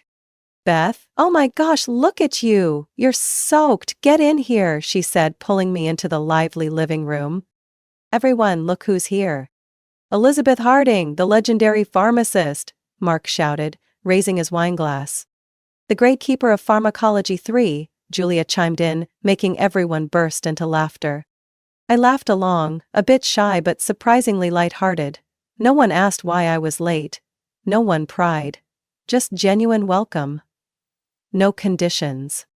I sat down to a table overflowing with food. Turkey, mashed potatoes, apple pie, and a tray of maple leaf-shaped cookies. Right then Christine walked over, bringing with her a tall man with slightly tousled hair and a flour-dusted shirt. "Beth, let me reintroduce you, this is James. The head chef behind all this." James gave a warm smile, his voice calm and deep. "Very nice to finally meet you, Elizabeth. Christine talks about you all the time." "I'm not sure if I should be honored or terrified," I replied with a small laugh. He sat next to me and poured me a glass of warm apple cider. Something about his presence made the air feel gentler. No showmanship, no noise. Just a quiet steadiness that settled the room. "Christine said you're a pharmacist?" James asked, eyes lighting up. "That's right, I work in the pharmacology department at Evergreen Hospital, been there over 10 years now." "That's fascinating. I've been planning to open a wellness-focused restaurant emphasizing nutrition and health. But honestly, I don't know where to start scientifically." I tilted my head, intrigued. "A chef wanting to bridge culinary arts with pharmacology? You're thinking of building menus based on bioactive compounds?" I asked, more excited than I expected. James nodded. "Exactly. Like using turmeric and black pepper to enhance curcumin absorption, or making desserts with berries high in anthocyanins. I've read bits here and there, but I lack a solid foundation." I laughed. For the first time tonight it came from a place of belonging. "So, if I made suggestions, you'd take notes?" I teased. "I'd record the whole conversation if you'd let me," James replied, eyes twinkling. "A chef and a pharmacist teaming up. It actually sounds kind of brilliant." His words planted a quiet seed inside me. For years, I'd lived by the rules, followed routines, written prescriptions with utmost precision. But never had I thought that knowledge could be cooked into a dish. That night, we talked non-stop about functional foods, about spice combinations, about meals that nourished and healed. And me? the person who thought she'd lost everything, found something new: connection. When James walked me to the door close to midnight, he handed me a business card. "If you ever have time, I'd really love to hear more from you, about food, about health, and maybe about other things too." I took it and nodded. On my way back to the hotel, I kept turning the card in my hand. It wasn't just an invitation. It was a doorway. A doorway to something I hadn't expected. A life that might not be perfect, but was warm, sincere, and had room for me to be myself. I never thought one Friendsgiving dinner could shift my mindset so quickly. But the next morning, when I woke up in the quiet hotel room still faintly smelling of freshly laundered pillowcases, I did something I hadn't done in over 10 years. I wrote an email to decline the Monday morning shift meeting. I needed a break, not from work, from the noise, to breathe, to listen to the part of me that had been silenced for too long. After that dinner, James texted, "I'm trying out a quinoa salad with turmeric and lemon, any thoughts?" I replied within 3 minutes. "Add black pepper, helps with curcumin absorption, and try blood orange instead of lemon, boosts the vitamin C." And that's how it all began. 2 weeks later, I walked into James's test kitchen, a small room in the back of an old cafe inherited from his uncle. It wasn't fancy, but it was clean, tidy, and filled with the scent of herbs, vegetables, and handmade seasoning. James beamed when I arrived. "I have a bold proposal," he said, still stirring oat-based muffin batter. "Would you want to help me develop the restaurant's menu?" I froze. "I'm just a pharmacist, not a nutritionist." "Exactly," James said. "But you understand the human body. You know what really affects the immune system, the gut, even mood." "I don't need someone counting calories. I need someone who sees food as part of healing." I stood silent for a few seconds, then slowly nodded. "So, where do we begin?" We started every Saturday afternoon.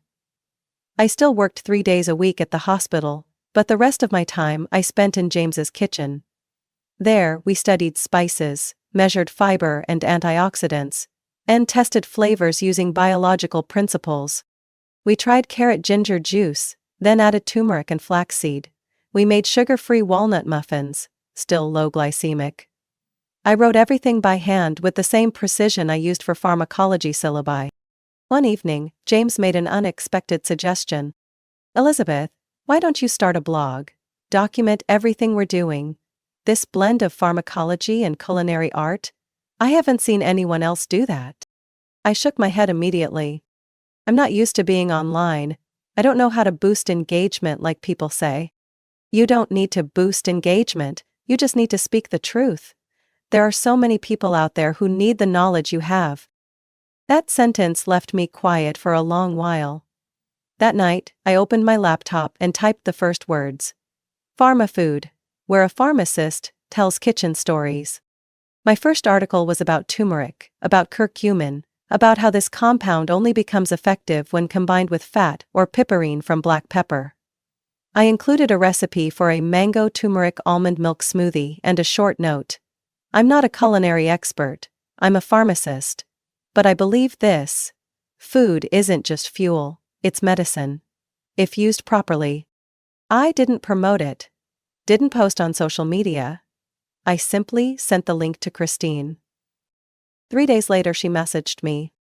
"Beth, it's been shared over 800 times, even an internal medicine doctor reposted it." I was stunned, not because of the number, but because I realized the knowledge I had quietly held onto, thought to be dry and technical, had the power to reach others in ways I never imagined. 3 months passed. Pharmafood now had over 20 posts.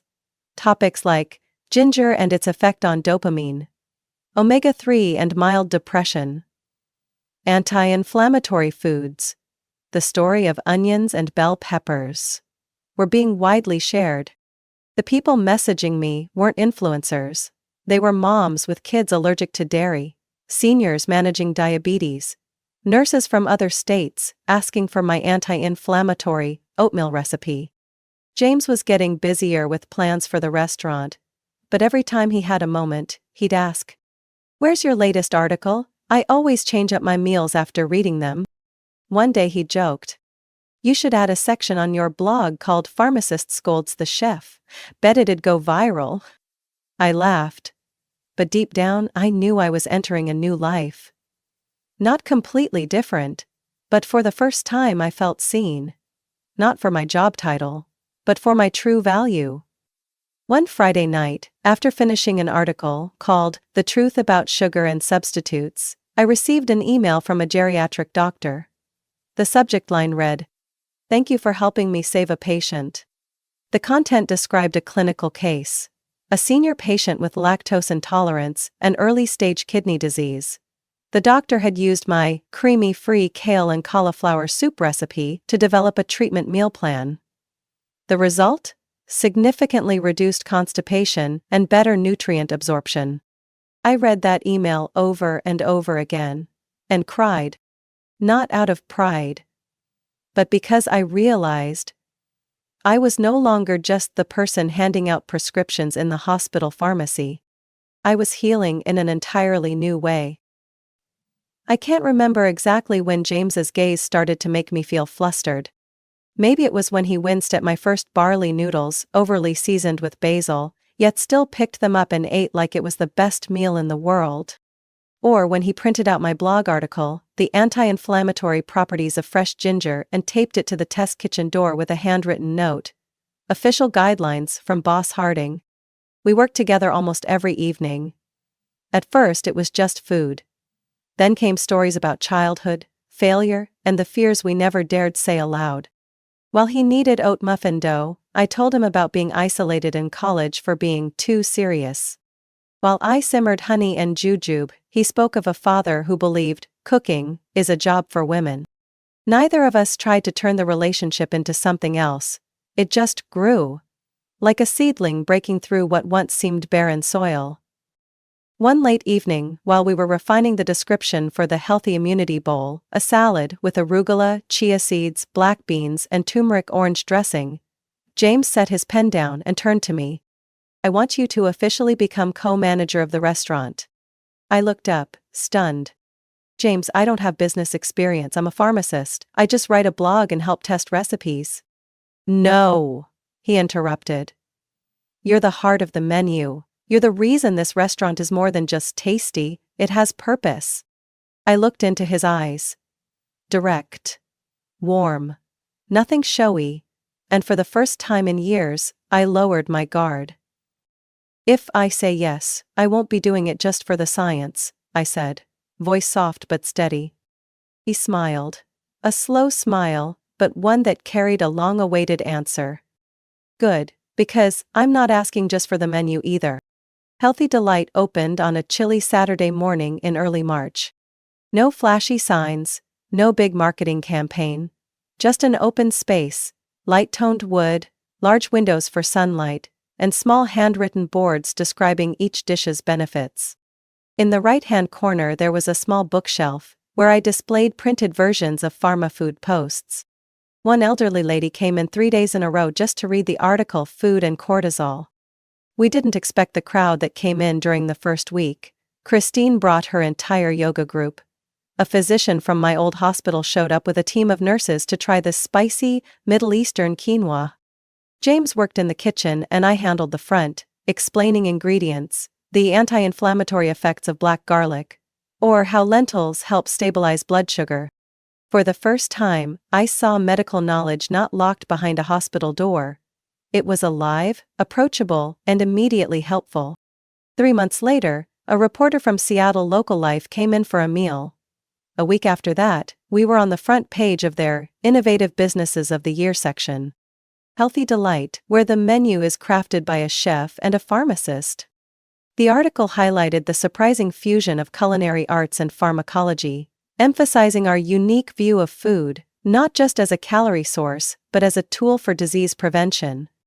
A month later, a producer from Morning Seattle reached out, inviting us to share our journey from prescription pad to prescription plate. I nearly said no. I wasn't comfortable with spotlights. But James took my hand. Gentle, but firm. Just talk the way you do in the kitchen. No performance needed, you are the story. I looked at him. In that moment, I knew. This wasn't just about business or recipes anymore. It was about something I wanted to hold on to, protect, and walk alongside, all the way to the end. On the morning of the television broadcast, I wore my old white lab coat. Not because I still worked at the hospital, but because I wanted people to know. This wasn't some sudden detour, but a continuation of a long journey. James stood beside me, wearing a brown apron, still teasing with a grin. You look like you're about to give a vaccine, not cook. I laughed, but deep inside I knew. I had never felt more in the right place than I did at that moment. We presented the dish, turmeric flax noodles in shiitake broth, both anti-inflammatory and great for digestion. I explained the benefits of beta-glucan, while James walked through the 3-day broth-making process. The host only needed 2 spoonfuls before nodding with approval. Tastes great and kind of feels like I'm drinking a vitamin. The segment ended with a question that caught me off guard. Elizabeth, if you could choose again, would you still become a pharmacist? I smiled. I still am a pharmacist. The only difference is, now, my prescriptions are edible. That night, after James finished cleaning the kitchen, he turned to me with an unusually serious look. I know we've done a lot of big things, but I want to ask you the smallest and most important question. I looked up, heart starting to race. James pulled out a delicate silver ring and gently placed it in my palm. Elizabeth Harding, will you walk with me not just in the kitchen but through life? I didn't speak. I simply nodded. A nod that carried everything I had lost. Everything I had found again. And everything I chose to keep. The morning our Morning Seattle episode aired, I was sitting at the restaurant's small bar, hadn't even taken the first sip of my coffee when my phone began to buzz non-stop. Messages, emails, even notifications from the pharma food blog. Traffic had quadrupled in just a few hours. But what truly made me freeze wasn't the flood of positive audience feedback. It was the message on my screen. From Ashley. I saw you on TV. Maybe, if you have time, could we talk? I set my coffee down and sat in silence for a few seconds. It had been almost a year since that Thanksgiving night. Since I tore up the letter Mom left and walked away from a house that no longer felt like home. Also nearly a year since the last time Ashley called me sis, instead of uptight or anti-social. I didn't respond right away. But all day, I couldn't shake the feeling, a strange mix of familiar and unfamiliar. Like a door I thought had long been closed was suddenly cracked open again. That night, after the restaurant closed, I told James. He was quiet for a while, then nodded. If you need to talk to them, I won't stop you, but remember, you're no longer in a position where you have to bow your head to be loved. I looked at him, my throat tight, not because of what he said, but because he saw me. More clearly than my family ever had. 3 days later, I agreed to meet Ashley at a small cafe near the waterfront. Not my usual spot. It was the place she always posted about when checking in her luxury life. I arrived first, picked a seat by the window. Far enough from others to avoid stares, but not so isolated that it felt hostile. Ashley arrived after. She walked in wearing her familiar beige coat, light makeup, hair neatly tied. Her appearance was polished, but her eyes were hesitant. Nervous. Hey sis, she said so softly I almost didn't hear. I nodded. No smile but no hostility either. You can talk. Ashley sat across from me, grabbed the glass of water already at the table, but didn't drink. She stayed silent for nearly 30 seconds, then exhaled. I know, after what happened. I ruined everything. I said nothing. Let her continue. That video after you left, it went viral fast. I thought it would be like every other time. Funny, shocking, then a few sponsorships would come in. She clenched her hands. But this time, people weren't laughing. They called it emotional abuse. Said I used my own sister for views. A few brands canceled their contracts. I lost over 5,000 followers in just 3 days." Her voice trembled, but I stayed silent. "I tried to apologize, but you never responded, and I didn't know what else to do. Until I saw you on TV." She pulled out her phone and showed me a photo of her TV screen. I was smiling, holding a plate of food, the Healthy Delight logo behind me. At that moment, I was stunned. I couldn't believe someone like you was on television, not just because of how you looked, but because you stepped out of that comfort zone you always clung to. I smirked slightly. "You're surprised I decided to live my own life?" Ashley paused, then slowly nodded. "And because you looked really happy." We sat in silence, then I looked directly at her, calm but firm. "Ashley, I don't hate you. But I can't go back to the way things were. I've crossed a line where my self-respect was once used as a joke." She bowed her head. "No excuses, no defense. I'm not the one who always swallows everything to keep the peace anymore. If you came to apologize, I'm willing to listen, but if you expect things to return to how they were, that won't happen."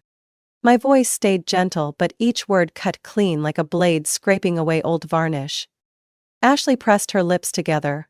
A single tear slipped down, but she didn't wipe it. "I don't expect anything other than to say sorry, and if you'll let me, I'd like to visit the restaurant. Make a reservation, try your food. As just a regular customer." I paused for a moment, then nodded slightly. "Call ahead, I don't give family priority seating."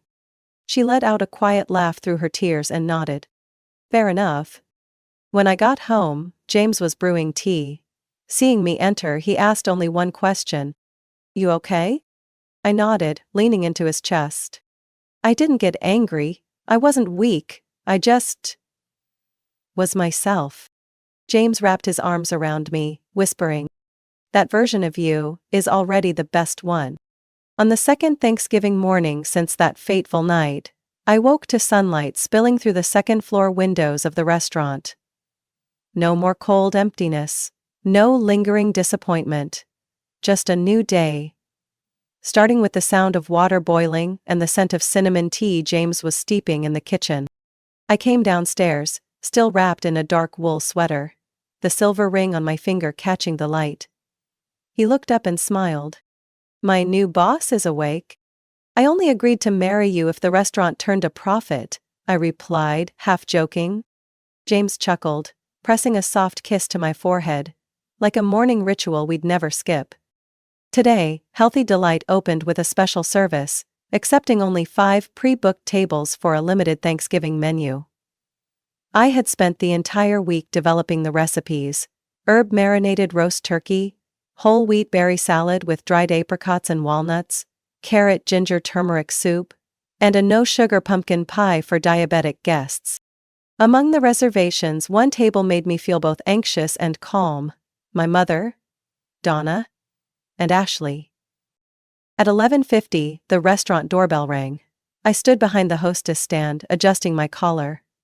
Christine looked over from the kitchen counter and gave me a small nod, like passing me silent courage. Mom stepped in first, wearing a deep purple dress, lightly made up but clearly a little self-conscious. Ashley followed, her hair shorter than before, eyes scanning the room, no longer smug, but cautious, like she was stepping into unfamiliar territory. "Welcome to Healthy Delight," I said, voice steady. Mom smiled, trying to hide her awkwardness. "Elizabeth, I'm really proud of you." I nodded. I didn't say thank you right away. I hadn't forgotten. But I no longer held resentment either. Ashley spoke up. "I have a reservation. Under Ashley Harding?" I looked up at her. Eye to eye. No longer two sisters divided by judgment and hurt, just two women, learning how to come closer again. "Table 4, right this way." During the meal, I didn't step out of the kitchen much, I just observed quietly through the glass door. Mom tasted the soup and nodded approvingly. Ashley took a photo, but didn't post it immediately, just quietly saved it to her phone. No loud laughter, no performances. Just silence, but not a heavy one.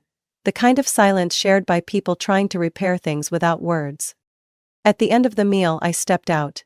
In my hands was a special dessert, chia mousse with maple syrup and roasted pistachios. "This one's not on the menu," I said, placing the dish in front of them. "It's for those who've been patient enough to wait." Ashley pressed her lips together, then whispered, "Have you forgiven me?" I looked at her, my gaze steady and mature. "Forgiveness, maybe. But forgetting, no. Still, you tried. And that's the only thing that could bring us even a little closer." Mom placed her hand on mine. For the first time in years, I didn't pull away. I know I was wrong for siding with the laughter. And I'm truly sorry for not being there when you needed me. I nodded gently, my voice was calm but firm. "It's okay now. Because I made the right choice leaving." That night, after all the guests had gone, James and I sat together at the long wooden table. The one we used to knead dough, chop vegetables, and now transformed into a special space for celebrations. I looked at the empty glasses, the faint tea stains on the tablecloth. 1.5 years had passed. So much loss. But so much regained. James reached out and held my hand. Warm, steady. "What are you thinking?" I looked up at him. My eyes brimmed with tears, but they were tears of gratitude. "I'm thinking, if I hadn't walked away from that house that day, I'd probably still be a shadow behind a family that never really knew how to love me. I would have never had the chance to be myself." James squeezed my hand tighter. "And now?" I smiled. "Now, I don't need to explain anything anymore, I just live." Outside the window, snow began to fall. Light, not heavy, but enough to cover the restaurant's awning in a soft white layer. I stood up, took my warm cup of tea, and looked out at the quiet space ahead. No longer afraid of the dark, no longer afraid of loneliness, no longer stuck in the need to please someone just to feel loved. I had chosen my own path, and for the first time in years, I could say this with complete peace. I am truly thankful. Thankful that I had the courage to walk away. Thankful that pain didn't break me, but brought me closer to the person I always wanted to be. Thankful that, in the end, I found family, not in blood, but in choice. Because sometimes, the deepest gratitude comes from the moment we say no to false love. And yes, to ourselves. Elizabeth's story is a powerful reminder that sometimes, in order to find true happiness, we must walk away from those we once called family. Not everyone we're born to will know how to love us the right way. But when we're brave enough to set boundaries and live authentically, we can rebuild a life rooted in respect, understanding, and healthy love. Gratitude doesn't have to mean returning to the past. It can mean moving forward with a whole heart. What do you think about Elizabeth's journey? Would you choose forgiveness? Or draw the line like she did? Share your thoughts in the comments. And don't forget to follow the channel for more heartfelt, powerful stories about family and healing.